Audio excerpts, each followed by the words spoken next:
Pour ces Tunisiens, manifester aujourd'hui est devenu un acte de résistance. À 2 jours de l'élection présidentielle, plus rien ne semble arrêter la dérive autoritaire du président Kais Saïed. Activistes et journalistes arrêtés, opposants politiques empêchés de se présenter.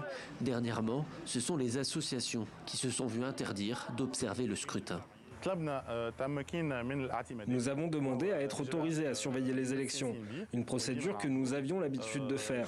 Mais la Commission a rejeté notre demande, nous accusant de manque d'impartialité. Nous ne comprenons pas à ce jour ce que signifie le manque d'impartialité. Pas d'observateurs indépendants dans une élection que nombre de Tunisiens considèrent verrouillée. Face à Kais Saïed, une quinzaine de candidats s'étaient présentés. Seuls 2 pourront concourir ce dimanche. Dans les rues de Tunis, pas de meeting ni de tracts, quelques rares affiches électorales.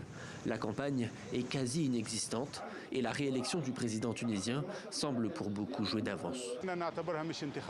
Je ne considère pas du tout cela comme une élection. Il n'y a pas d'élection, juste une approbation. Une simple approbation pour une personne qui détient tous les pouvoirs et peut faire ce qu'elle veut dans le pays et changer les lois à sa guise.